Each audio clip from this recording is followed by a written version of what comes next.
আসসালামু আলাইকুম দর্শক, আমন্ত্রণ জানাচ্ছি চ্যানেল আই সংবাদে। পুরো সংবাদ জুড়ে আপনাদের সাথে আছি আমি মৃত্তিকা মুস্তফা। বিস্তারিত সংবাদের শুরুতেই জানিয়ে দিচ্ছি ফ্রেশ আটা ময়দা সুজি সংবাদ শিরোনামগুলো।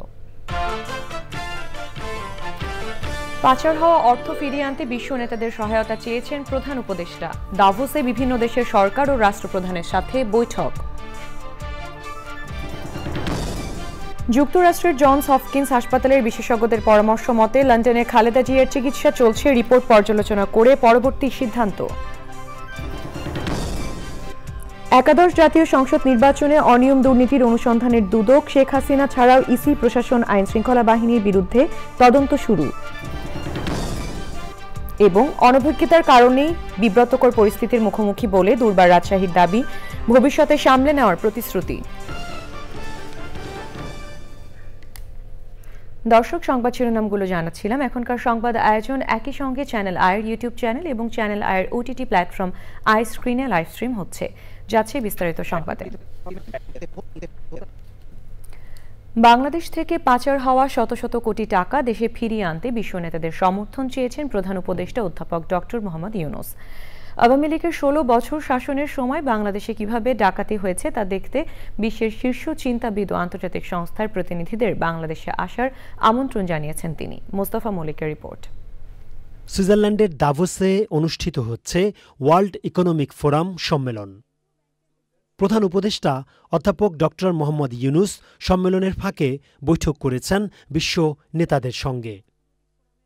বৈঠক করেছেন ফেডারেল চ্যান্সেলরির প্রধান উলফগ্যাং স্মিথ, বেলজিয়ামের রাজা ফিলিপ, থাইল্যান্ডের প্রধানমন্ত্রী পেতাট্রান সিনাওয়াত্রা, জাতিসংঘের মহাসচিব অন্তোনিও গুতেরেস, সংযুক্ত আরব আমিরাতের দুবাই কালচারাল অ্যান্ড আর্টস অথরিটির চেয়ারপারসন শেখ লতিফা বিনতে মোহাম্মদ বিন রশিদ আল মাকতুম সহ আরও অনেকের সঙ্গেই অনেকগুলো কথা বলেছেন, এই আন্দোলনের উপরে বলেছেন, সামনে রিফর্মের ব্যাপারে কি হতে যাচ্ছে সেগুলো বলেছেন, এবং পুরো পৃথিবীব্যাপী যে ইয়াং ছেলেরা যারা ইমাজিনেশন করতে পারে, যারা নতুন নতুন ইমাজিনেশন নিয়ে আসছে, তারা কিভাবে পৃথিবীকে চেঞ্জ করে দিচ্ছে সেটাকে হাইলাইট করেছেন, পার্টিকুলারলি বাংলাদেশে।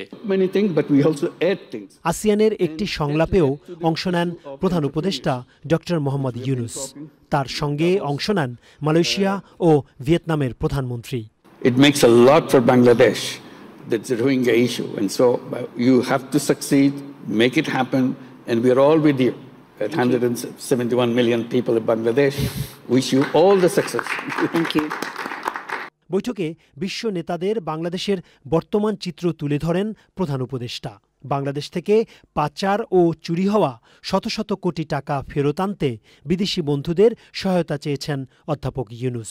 গত 16 বছরের দীর্ঘ শাসনামলে বাংলাদেশে কিভাবে প্রকাশ্য ও দিবালোকে ডাকাতি হয়েছিল তা খতিয়ে দেখতে শীর্ষ বিশেষজ্ঞ, থিঙ্ক ট্যাঙ্ক, সাংবাদিক এবং আন্তর্জাতিক সংস্থাগুলোকে বাংলাদেশে পাঠানোর জন্য বিশ্ব নেতাদের প্রতি আহ্বান জানান প্রধান উপদেষ্টা। Mostafa Mallik, Channel I, Dhaka. লন্ডনের বিখ্যাত হাসপাতাল দি ক্লিনিকে চিকিৎসাধীন আছেন বিএনপি চেয়ারপারসন বেগম খালেদা জিয়া। সেখানে তার চিকিৎসার জন্য বাংলাদেশের চিকিৎসক, লন্ডন ক্লিনিক ও জনস হপকিন্স হাসপাতালের বিশেষজ্ঞদের নিয়ে গড়া মেডিকেল টিম একসঙ্গে কাজ করছে। যে পরীক্ষা নিরীক্ষাগুলো হয়েছে সেগুলো পর্যালোচনা করে পরবর্তী চিকিৎসা পদ্ধতি নির্ধারণ করবেন চিকিৎসকরা। শাহেদ শফিকের ভিডিও চিত্রে শাহ এমি হোসেনের রিপোর্ট। লন্ডনের দি ক্লিনিকে বিএনপির চেয়ারপারসন বেগম খালেদা জিয়া প্রায় 2 সপ্তাহ ধরে চিকিৎসাধীন রয়েছে। একই ছাদের নিচে যেন বেগম জিয়া সব ধরনের চিকিৎসা পান সেই ব্যাপারে এখানকার ডাক্তাররা চেষ্টা চালাচ্ছেন বলেন বেগম খালেদা জিয়ার ব্যক্তিগত চিকিৎসক professor AZM doctor Zahid Hossain. Professor Patrick কেনেডির অধীন উনি ভর্তি আছেন। ওনার অধীনে থেকে একটি মেডিকেল বোর্ড, যেটি এই ইউকের বিভিন্ন বিষয়ের মেডিকেল বিশেষজ্ঞ চিকিৎসক এবং জন হপকিন্স এবং নিউ ইয়র্ক বাংলাদেশ সহ তার চিকিৎসকরা মেডিকেল বোর্ডে অংশগ্রহণ করেছে।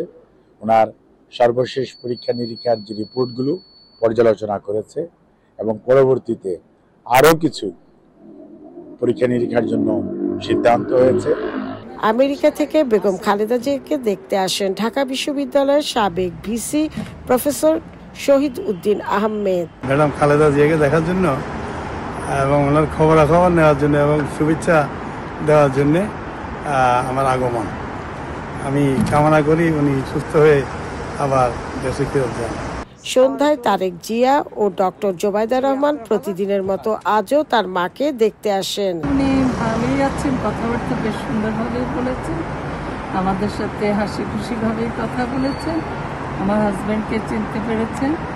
আমরা বললাম ওনার সুস্থতা কামনা করলাম, ওনার জন্য দোয়া করলাম যাতে উনি আবার সুস্থ হয়ে আমাদের মাঝে ফিরে। বেগম জিয়াকে হাসপাতালে দেখতে আসেন তার স্বজনরাও।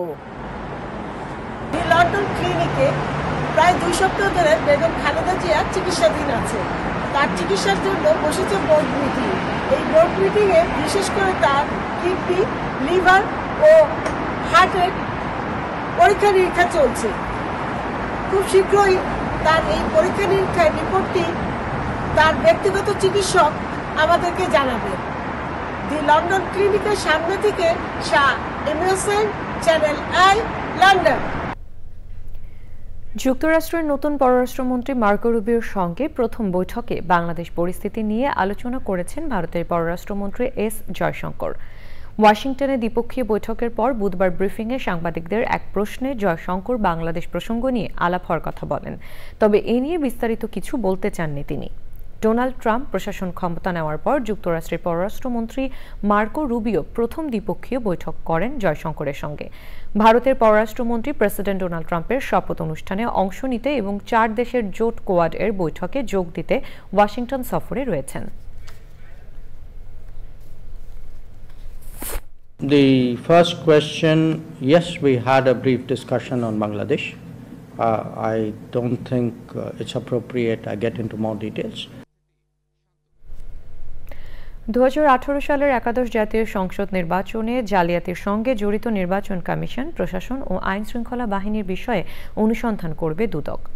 এই অনুসন্ধানে ক্ষমতাচ্যুত প্রধানমন্ত্রী শেখ হাসিনা, ওবায়দুল কাদের, নির্বাচন কমিশনের সাবেক সদস্য, পুলিশ প্রধান সহ নির্বাচন সংশ্লিষ্ট সবাইকেই তদন্তের আওতায় আনা হবে। রোকসানা আমিনের রিপোর্ট। কেএম নুরুল হুদা কমিশনের নেতৃত্বে অনুষ্ঠিত 2018 সালের নির্বাচনকে বলা হতো নিশি রাতের ভোট। সে বছর নির্বাচনের আগের রাতে সিলমারা ব্যালটের মাধ্যমে আওয়ামী লীগের রাষ্ট্রীয় ক্ষমতা দখলের বিরুদ্ধে বিরোধী দলগুলো অভিযোগ জানিয়েছে বহুবার। এবার দুদক তদন্তে নেমেছে শেখ হাসিনা, ওবায়দুল কাদের, সাবেক পুলিশ প্রধান সহ 2018 নির্বাচনে সংশ্লিষ্ট ইসি সদস্য, প্রশাসনিক ও নির্বাচনী কর্মকর্তাদের বিরুদ্ধে। 2018 সালের নির্বাচন নিয়ে সবচেয়ে বেশি বিতর্ক ছিল এবং আমাদের কাছে এই অভিযোগটাই 2018 সালের নির্বাচনের সাথে যারা সম্পৃক্ত ছিল সেই অভিযোগের প্রেক্ষিতে অনুসন্ধানের সিদ্ধান্ত গৃহীত হয়েছে। দুদক বলছে ভোটবিহীন নির্বাচন করতে তৎকালীন প্রতিরক্ষা উপদেষ্টা তারেক আহমেদ সিদ্দিক, জনপ্রশাসনের উপদেষ্টা এইচ.টি. ইমাম সহ বিভাগীয় কমিশনার, জেলা প্রশাসক ও রিটার্নিং কর্মকর্তাদের সাথে জড়িত ছিল আওয়ামী লীগের ওয়ার্ড পর্যায়ের নেতারাও। নির্বাচন যারা পরিচালনা করে, জেলা প্রশাসন আছে, পুলিশ প্রশাসন আছে, এখানে র্যাব আছে, অন্যান্য আইন শৃঙ্খলা বাহিনীর সদস্যরা আছেন, উপদেষ্টারা আছেন, সেই সময় যারা নির্বাচন পরিচালনা তদারকির সাথে যারা ছিলেন তাদের সকলে যাদের সম্পৃক্ততা পাওয়া যাবে তারা সকলে এর আওতায় আসবেন। অনুসন্ধান দল গঠন করা হয়েছে। অনুসন্ধান দল এখানে অগ্রাধিকার ভিত্তিতে অভিযোগের গুরুত্ব অনুযায়ী কাজগুলো করবেন। 165 কোটি টাকা সন্দেহজনক লেনদেন ও অবৈধ সম্পদ অর্জনের অভিযোগে মামলা হয়েছে সাবেক এলজিআরডি মন্ত্রী তাজুল ইসলাম ও তার স্ত্রীর বিরুদ্ধে। সাবেক উপদেষ্টা সালমান এফ রহমানের 1000 কোটি টাকা পাচারকারী সন্দেহে ব্রিটিশ দ্বৈত নাগরিক তারেক আলমকে গ্রেপ্তার করেছে দুদক। হযরত শাহজালাল আন্তর্জাতিক বিমানবন্দর থেকে তাকে আটক করা হয়েছে। রোকসানা আমিন, চ্যানেল আই, ঢাকা। প্রথমবারের মতো বাংলাদেশের স্বাস্থ্য খাতে কাজ করা কোনো প্রতিষ্ঠানে বিনিয়োগ করেছে ডেনমার্ক সরকার। বুধবার সন্ধ্যায় জমকালো আয়োজনে একেএস খান ফার্মাসিউটিক্যালসের সাথে Danish investment fund for developing কান্ট্রিজের মধ্যে চুক্তি সই হয়। বিষয়টিকে দুই দেশের জন্য ইতিবাচক বলে মনে করছেন ব্যবসায়ীরা। ইফতেখার উদ্দিনের রিপোর্ট। বাংলাদেশের ঔষধ শিল্পের খ্যাতি বিশ্বজুড়ে, তারই ধারাবাহিকতায় ডেনমার্কের investment fund for developing country প্রকল্পের অধীনে বাংলাদেশের কোনো ফার্মাসিউটিক্যালস কোম্পানিতে বিনিয়োগ করল ডেনমার্ক। রাজধানীর একটি 5 তারকা হোটেলে জমকালো আয়োজনে এই চুক্তি সই হয়। দুই দেশের স্বাস্থ্য খাত ও বাণিজ্য সম্প্রসারণে এই বিনিয়োগ চুক্তি অবদান রাখবে বলে আশা সংশ্লিষ্টদের। বাংলাদেশের স্বাস্থ্য খাত সহ বিভিন্ন ক্ষেত্রে আমরা বিনিয়োগ বাড়ানোর বিষয়ে আগ্রহী। দেশটির বাণিজ্য উৎপাদনের সম্ভাবনা রয়েছে। আশা করি আমাদের বিনিয়োগ ড্যানিশ ও বাংলাদেশের বাণিজ্যে নতুন সেতুবন্ধন তৈরি করবে। চিফ অ্যাডভাইজারের সময় এই প্রথম একটা বিদেশি ফান্ড আমরা পেলাম, তাহলে বুঝতে হবে যে আমরা কতটুকু কমপ্লায়েন্স। আর আমাদের মেইন উদ্দেশ্য হলো পুরো বাংলাদেশে স্বাস্থ্যসেবা খাতটা জনগণের দ্বারগড়ায় নিয়ে যাওয়া। আমরা 1000 ফার্মেসি করব বাংলাদেশে। আমাদের এখন 30টা ফার্মেসি আছে, আর আমাদের 4টা ডায়াগনস্টিক সেন্টার আছে। আমরা 30টা ডায়াগনস্টিক বড় হাব করব এবং 2টা বড় কর্পোরেট হসপিটাল করব বাংলাদেশে। আমরা দীর্ঘদিন ধরে ব্যবসা অঙ্গনে সুনাম অর্জন করেছি। ড্যানিশ এ বিনিয়োগের ফলে বাংলাদেশের মানুষের স্বাস্থ্যসেবা আরও উন্নত হবে। একই সাথে বিশ্বমানের চিকিৎসা সেবা এখন দেশেই পাওয়া সম্ভব হবে। বাংলাদেশের উন্নতির ধারা বজায় থাকবে বলে আশা প্রকাশ করেন ডেনমার্কের রাষ্ট্রদূত। বাংলাদেশের উন্নয়ন ধারাবাহিকতা চোখে পড়ার মতো। বাংলাদেশের সাথে আমাদের দ্বিপাক্ষিক সম্পর্ক আন্তরিক। অবিলম্বে আমরা দুই দেশের মধ্যে বাণিজ্য আরও বাড়াতে চাই। Danish investment fund for developing countries থেকে $12.5 মিলিয়ন মার্কিন ডলার বিনিয়োগের মাধ্যমে 80টি শাখা সম্প্রসারণ এবং 30টির বেশি নতুন নতুন ডায়াগনস্টিক সেন্টার চালু করবে AKS Khan pharmaceuticals. Iftekhar Uddin, channel I, Dhaka. বিষমুক্ত ফল, সবজি আর বিশুদ্ধ নিঃশ্বাসের খোঁজে ছাদ কৃষি গড়ে তুলেছেন ব্যাংক কর্মকর্তা মাসুদুল হাসান মাসুদ। ফ্ল্যাট বাসায় বসবাসের বিভিন্ন প্রতিবন্ধকতাকে অতিক্রম করে কৃষি চর্চায় নিয়োজিত থেকে নানাভাবে উপকৃত হচ্ছেন তিনি। তবে নার্সারি থেকে বিভিন্ন উদ্ভিদের চারা সংগ্রহ নিয়ে সংশয় রয়েছে তার। বিস্তারিত জানাচ্ছেন শাইখ সিরাজ। ঢাকার সিদ্ধেশ্বরী, এখানে এই সুউচ্চ ভবনের এক ফ্ল্যাটে বসবাস করেন ব্যাংক কর্মকর্তা মাসুদুল হক মাসুদ। নগরে দীর্ঘদিন বাস করেও এখনও ভুলে যেতে পারেননি কৃষিপ্রধান গ্রামের স্মৃতি। তাই ফ্ল্যাট বাসিন্দাদের সঙ্গে আলোচনা করে আয়োজন করেছেন ছাদ কৃষির। কয়জন আছেন এখানে? 14 জন ফ্ল্যাট ওনার আছে। এই বিল্ডিংয়ে শুরু হয়েছে 2017 সাল থেকে। এর আগে অন্য জায়গায় আমি যখন ভাড়া বাসায় যখন ছিলাম তখন ওখানে বারান্দায় মরিচ গাছের দিয়ে আর কি শুরু হয়েছিল। ছাদের এক এক অংশের বৈচিত্র্য এক এক রকম। এখান থেকে মিটছে পরিবারের নিরাপদ সবজি আর ফলের চাহিদার কিছু অংশ। টমেটো আছে, ফুলকপি আছে। এই আমটা হলো আমাদের আম্রপালি। এটা আমাদের আমরা যেটা মিষ্টি আলু করছেন। মিষ্টি আলু আছে, আমরা 12 মাসই হইতে থাকে। আর কলাও অলরেডি 2-3 বার নেওয়া হয়েছে আর কি। এটা মালটা আর কি, খুবই মিষ্টি মালটা এটা আর কি।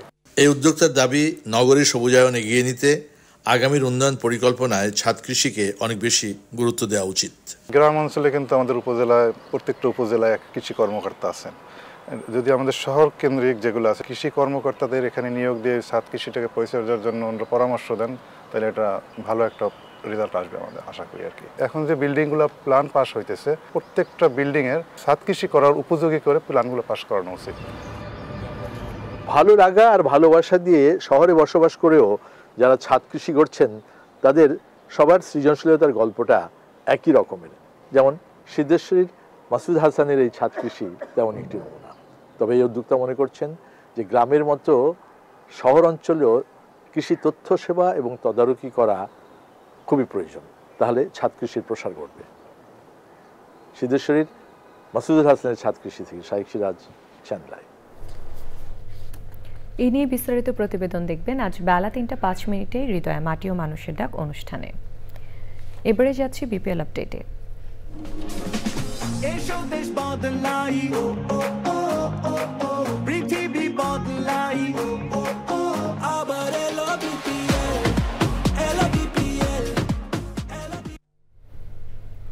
বিপিএলে অনভিজ্ঞতার কারণে মাঠের বাইরে নানা ঘটনায় সমালোচিত হচ্ছে দুর্বার রাজশাহী, এমনটাই মনে করছেন ফ্র্যাঞ্চাইজির কর্ণধার শফিক রহমান।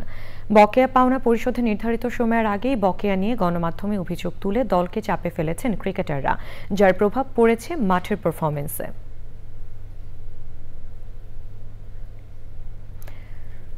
ঢাকা ক্যাপিটাল বিপিএল এর প্লে অফের প্রতিদ্বন্দ্বিতায় ফেরার সম্ভাবনা জাগিয়েছে। চট্টগ্রামে হোস্ট চিটাগাং কিংসকে 8 উইকেটে হারিয়ে ক্যাপিটাল পেয়েছে টানা দ্বিতীয় এবং শেষ 4 ম্যাচে তৃতীয় জয়। ওদিকে টান টান উত্তেজনার ম্যাচে খুলনা টাইগার্সকে 7 রানে হারিয়ে 8 ম্যাচে 6 জয় নিয়ে টেবিলের দ্বিতীয় স্থানে উঠেছে চ্যাম্পিয়ন ফরচুন বরিশাল। জহুর আহমেদ চৌধুরী স্টেডিয়ামে রাতের ম্যাচে 16 রানের 3 উইকেট হারানো বরিশালকে 167 রানের চ্যালেঞ্জিং স্কোর এনে দেয় দুই অলরাউন্ডার মাহমুদুল্লাহর হাফ সেঞ্চুরি ও রিশাদ হোসেনের 39 রানের ইনিংস। ওপেনার নাইম শেখের 77 ও অধিনায়ক মিরাজের 33 রানের পরও খুলনা টাইগার্সের ইনিংস থমকে যায় 160 রানে। দিনের প্রথম ম্যাচে চিটাগাং 6 উইকেটে 148 রান করে জেতার জন্য ঢাকা ক্যাপিটালের সামনে রাখে 149 রানের টার্গেট।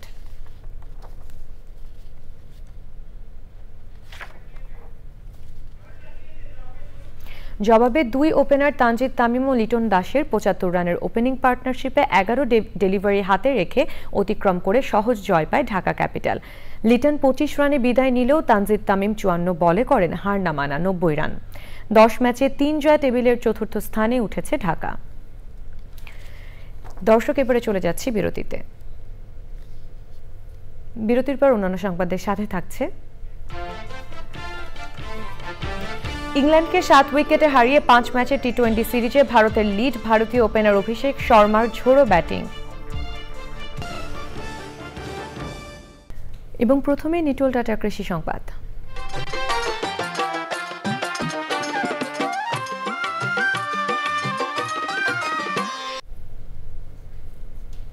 লক্ষ্মীপুরে শীতকালীন শাকসবজি আবাদ লক্ষ্যমাত্রা ছড়িয়ে গেছে। দীর্ঘস্থায়ী বন্যার পর এই বছর অনেক কৃষক 3 থেকে 4 বার চেষ্টা করেও আমন আবাদ করতে পারেনি। পানি নেমে যাবার পর সবজি আবাদে ঝুঁকেছেন তারা।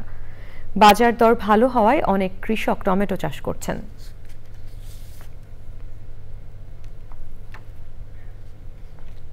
এবারে প্রকৃতি সংবাদ।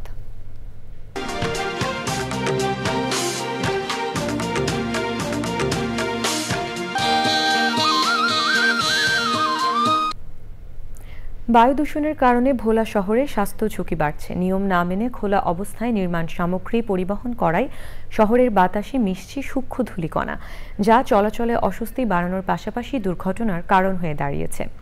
এ বিষয়ে আইনগত ব্যবস্থা নেওয়া হবে বলে সতর্ক করেছেন জেলা প্রশাসক।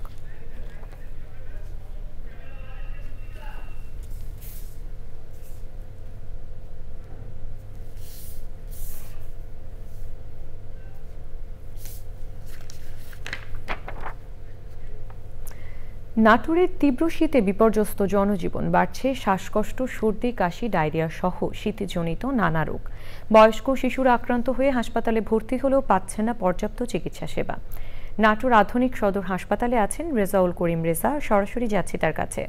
রেজাউল, হাসপাতালে রোগীরা কি ধরনের ভোগান্তিতে পড়েছেন আমাদেরকে জানাবেন।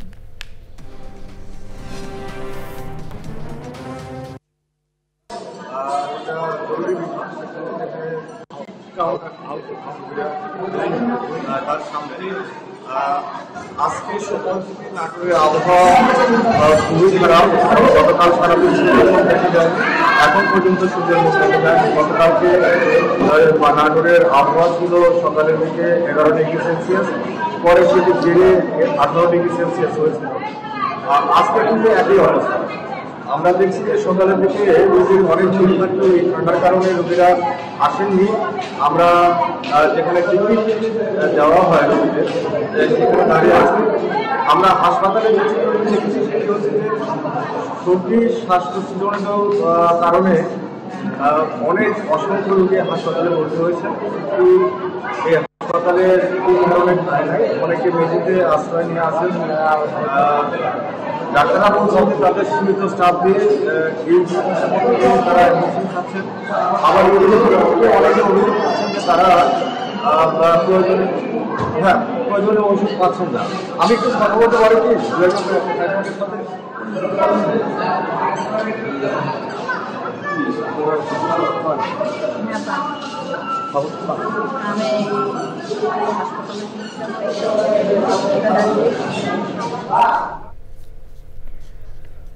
রেজাউল, আপনাকে ধন্যবাদ। সবশেষে ফ্রেশ আটা ময়দা সূচি সংবাদ শিরোনামগুলো জানিয়ে দিচ্ছি আরো একবার। পাচার হওয়া অর্থ ফিরিয়ে আনতে বিশ্ব নেতাদের সহায়তা চেয়েছেন প্রধান উপদেষ্টা। দাভোসে বিভিন্ন দেশের সরকার ও রাষ্ট্রপ্রধানের সাথে বৈঠক। যুক্তরাষ্ট্রের জনস হপকিন্স হাসপাতালের বিশেষজ্ঞদের পরামর্শ মতে লন্ডনে খালেদা জিয়ার চিকিৎসা চলছে, রিপোর্ট পর্যালোচনা করে পরবর্তী সিদ্ধান্ত। একাদশ জাতীয় সংসদ নির্বাচনে অনিয়ম দুর্নীতির অনুসন্ধানে দুদক, শেখ হাসিনা ছাড়াও ইসি, প্রশাসন, আইনশৃঙ্খলা বাহিনীর বিরুদ্ধে তদন্ত শুরু। এবং অনভিজ্ঞতার কারণে বিব্রতকর পরিস্থিতির মুখোমুখি বলে দুর্বার রাজশাহীর দাবি, ভবিষ্যতে সামলে নেওয়ার প্রতিশ্রুতি।